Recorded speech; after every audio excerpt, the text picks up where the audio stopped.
Assalomu alaykum va rahmatullohi va barakatuh.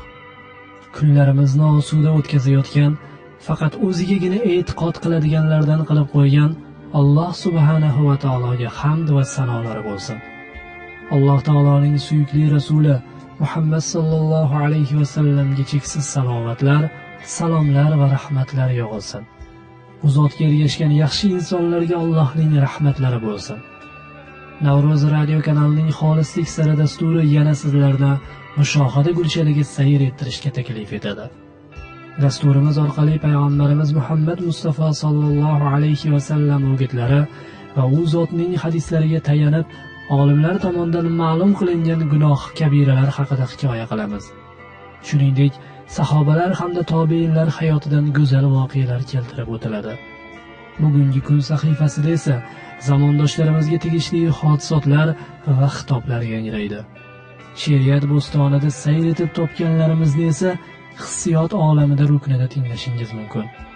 Dastavval har doimgidek payg'ambarimiz Muhammad Mustafa sallallohu alayhi va sallamning o'gitlariga quloq tutaylik.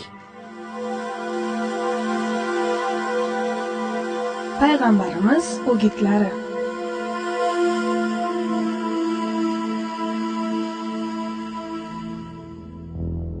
Yettinchi gunoh kabira Allohning rahmatidan noumid bo'lish. Qur'onning bir qancha joyida bu haqda oyatlar bor. Zero Allohning rahmatidan faqat kofir qavmgina noumid bo'lur. Yusuf surasi 87-oyat. Ya'ni Allohning qudratini inkor qiladigan kofir kimsalargina Alloh taoloning rahmatidan noumid bo'ladilar. Albatta Alloh o'ziga biron narsaning sherik qilinishini kechirmas. Shundan boshqa gunohlarni o'zi xohlagan bandalari uchun kechirur. Niso surasi 48-oyat.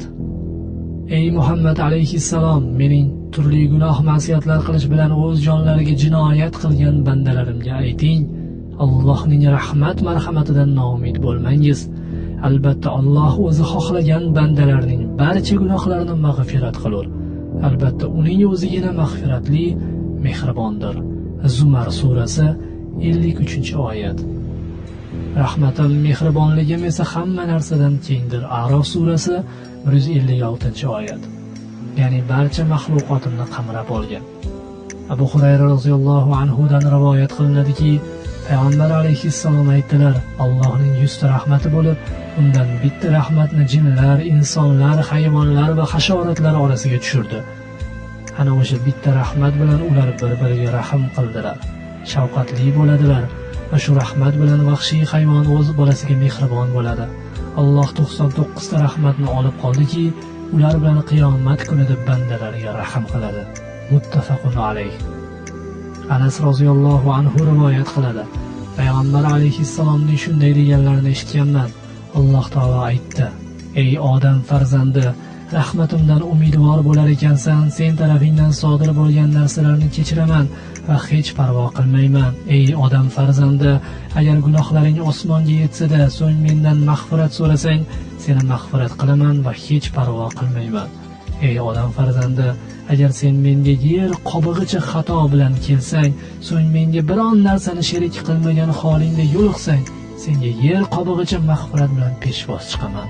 Termiziy Ibn Moja rivoyati. Anas roziyallohu anhu rivoyat qiladi. Payg'ambar sallallohu alayhi va sallam o'limi yaqinlashib qolgan bir yigitning oldiga kirdilar-da, o'zingni qanday his qilyapsan deb so'radilar. U: Ya Rasululloh, Allohdan umid qilyapman va gunohlarimdan qo'rqyapman dedi.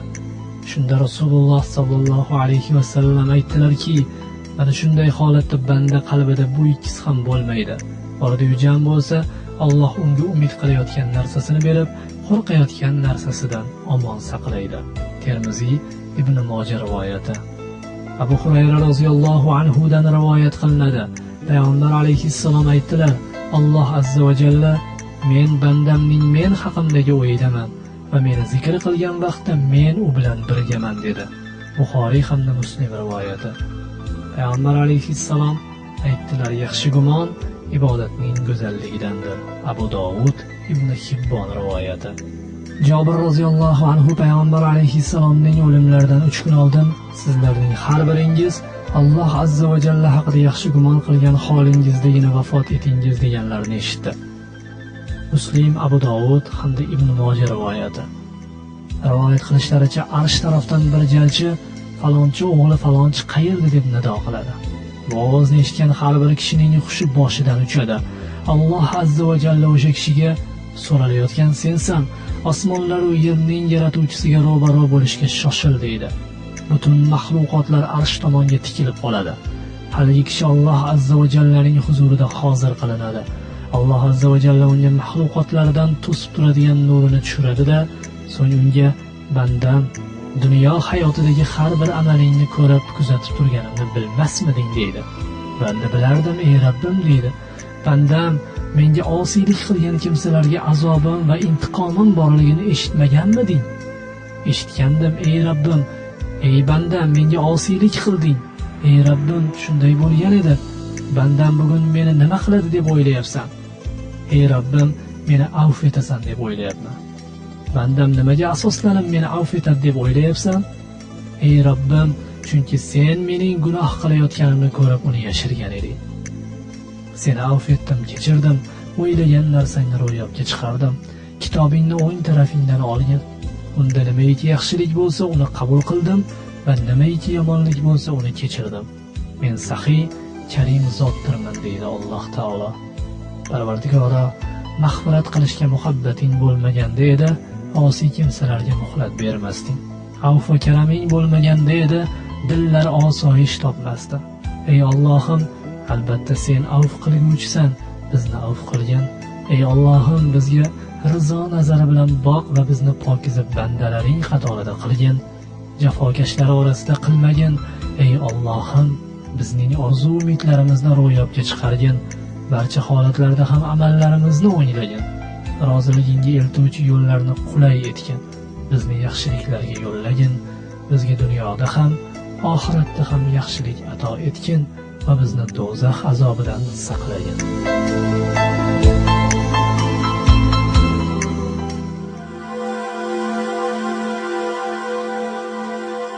Payg'ambarlar hayotidan saboqlar.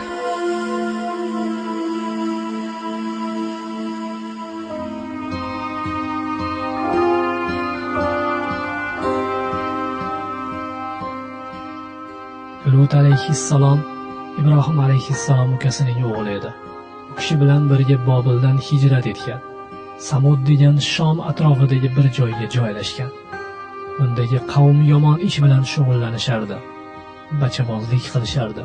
Lut alayhissalom ularni Allohning azobidan qo'rqitdi. Kecha-yu kunduz nasihatlar qildi, ammo ular bu jirkanch odatdan voz kechishmadi. Janobi Haq ularning ustiga tosh yog'dirdi. Qattiq zilzila bilan u yerni ag'dar-to'ntar qildi. Azizlar, jug'rofiya xaritasida qayd qilingan hozirgi Lut ko'li o'sha qavm mamlakatlari o'rnida hosil bo'ldi. Lut alayhissalom o'ziga ishonganlar bilan u yerdan ketdi. Qur'oni Karimda Lut alayhissalom va uning qavmi haqida bir qancha oyat kalimalar bor. Bular bilan Alloh taolo insonlarga o'git beradi.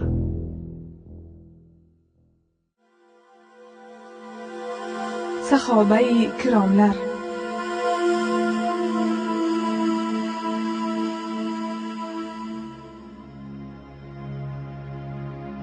Abul Hasan roziyallohu anhu rivoyat qiladilar. Nabiy alayhissalomning yonlarida o'tirar edik. Davradan kimdir turib ketdi, biroq oyoq kiyimini unutib qoldirdi. Davradagilardan biri uning oyoq kiyimi ustiga o'tirib oldi. Haligi kishi birozdan keyin qaytib kelib, oyoq kiyimini so'radi. Biz ko'rmadik deyishdi. Poyabzal egasi bezovtalanib qoldi. So'ng uning oyoq kiyimi ustiga o'tirgan kishi, "Mana oyoq kiyiming" dedi. Shunda payg'ambar alayhissalom, musulmon kishini bezovta qilish naqadar yomon ish dedilar. Men hazillashdim dedi u kishi. Rasululloh sallallohu alayhi va sallam yana o'sha gaplarni takrorladilar.